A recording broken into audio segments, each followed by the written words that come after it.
Assalamualaikum warahmatullahi wabarakatuh. Anak-anakku yang berada di rumah, alhamdulillah hari ini kita dapat belajar pelajaran tema 3, subtema 2 dengan muatan pembelajaran PPKN yang berkaitan dengan sikap tolong menolong dan gotong royong.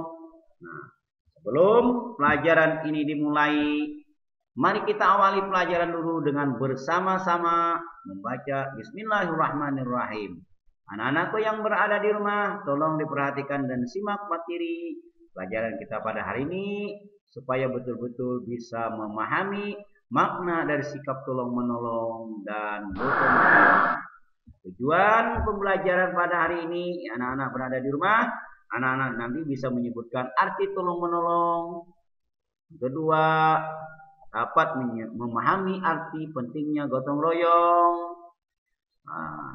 Dapat menyebutkan arti pentingnya hidup sederhana. Yang keempat, anak-anak bisa mempraktikkan bagaimana sikap tolong menolong, gotong royong dalam kehidupan sederhana di dalam kehidupan sehari-hari. Tolong menolong adalah sikap saling membantu meringankan beban, penderitaan maupun kesulitan yang sedang dialami oleh orang lain dengan melakukan sesuatu tanpa mengharapkan imbalan dan balas jasa. Tolong menolong bisa dalam bentuk apapun, bisa berupa perkataan, perbuatan, tenaga, maupun makanan kalau ada yang kita miliki untuk membantu orang lain. Mengapa kita perlu tolong menolong? Mengapa kita perlu menolong orang lain? Karena sikap tolong menolong adalah sikap yang baik dan terpuji. Serta saat kita menolong orang lain, maka kita sudah meringankan orang-orang yang sedang mengalami kesusahan. Selain itu, tolong menolong akan menciptakan kerukunan, suasana akan menjadi tentram dan damai, serta dapat memperkuat tali persaudaraan sesama. Nah, lihat contoh gambar ini anak-anak semua. Ini ada paman yang pemulung. Nah, dia terjatuh, kita harus membantu agar supaya paman ini bisa bangkit kembali. Yang kedua, anak-anak ada yang jatuh pakai sepeda. Jangan kita lihatkan, selama kita bisa membantu, bantulah. Nah, itu namanya menolong. Cara menolong orang lain yang pertama dilandasi dengan keikhlasan. Menolong dengan sesuatu yang baik, dilakukan dengan sikap yang baik. Yang keempat, tidak membeda-bedakan orang yang akan ditolong. Mentang-mentang yang kaya kita tolong, tidak mesti. Yang miskin pun kita tolong selama kita bisa mampu untuk menolong. Yang kelima, tidak mengingat-ingat atau mengungkit pertolongan yang sudah kita lakukan. Karena apa? Kita ikhlas menolong orang lain. Karena ingat, kalau kita menolong orang lain, Allah pun akan menolong kita. Nah, bagaimana contohnya tolong menolong? Salah satu di antaranya adalah di rumah. Bagaimana? Kita anak-anak bisa membantu ibu mencuci piring, misalnya anak perempuan. Laki-laki membantu bapaknya. Nah, ini. Kemudian membantu ibunya membersihkan rumah. Nah, membantu ayahnya mencuci kendaraan. Nah, ini tugas atau menolong yang ada di rumah. Di sekolah bagaimana? Membantu teman yang mengalami kesulitan dalam belajar. Kita bantu, kita tolong. Yang kedua, membantu membawa barang bawaan bagi guru. Bawaan guru misalnya berat sekali, maka anak-anak bisa membantunya untuk menolong ibu yang tidak bisa membawa karena barangnya banyak. Yang ketiga, menolong teman yang terjatuh. Nah, kita bantu ya, jangan kita lihatkan, jangan kita ketawai ya.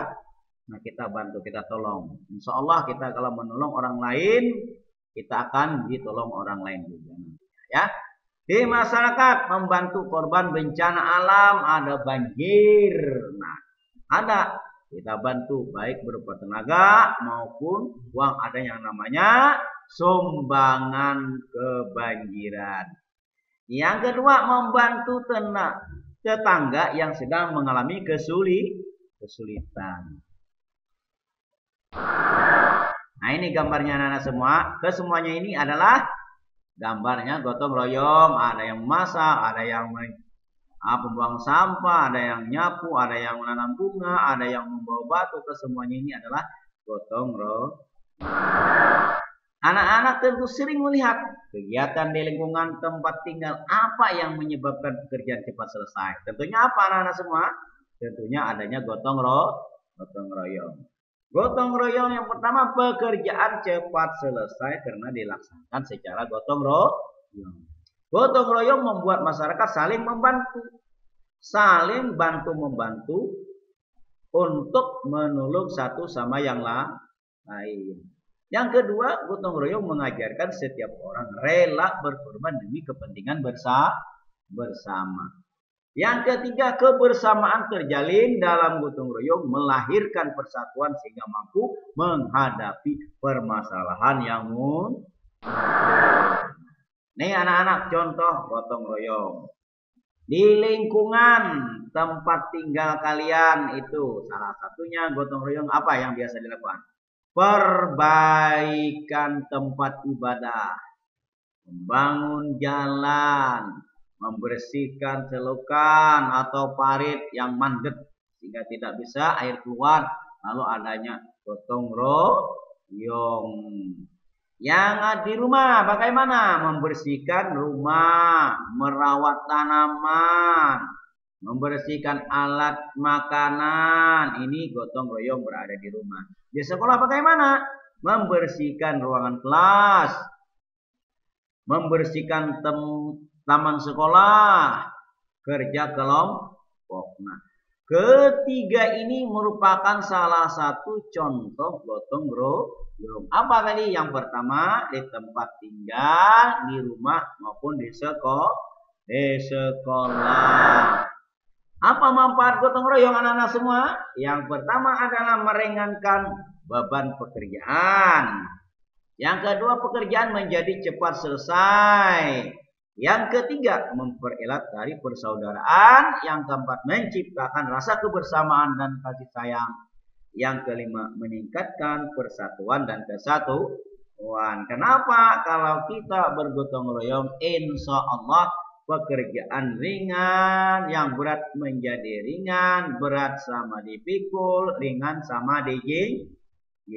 Nah, kesimpulan pelajaran kita pada hari ini anak yang pertama, tolong menolong memiliki manfaat, meringankan beban orang lain, mempererat persahabatan, dan menciptakan rasa nyaman di hati. Yang kedua, gotong royong merupakan kegiatan yang dilakukan bersama-sama untuk menyelesaikan sebuah masalah. Manfaat gotong royong antara lain meringankan pekerjaan, menumbuhkan sikap tolong-menolong, mempererat tali persaudaraan, dan meningkatkan kebersamaan. Nah, demikian dulu ya anak-anak pelajaran kita hari ini. Semoga ada manfaatnya. Jangan lupa ingat, setiap segala sesuatu harus kita lakukan dengan yang baik. Apalagi kita berada di lingkungan, jangan lupa saling tolong menolong, saling bantu membantu agar supaya terciptanya di lingkungan masyarakat kita aman, damai, dan tentram. Demikian pelajaran kita hari ini. Mari kita tutup bersama-sama dengan mengucapkan alhamdulillahirabbil alamin. Assalamualaikum warahmatullahi wabarakatuh.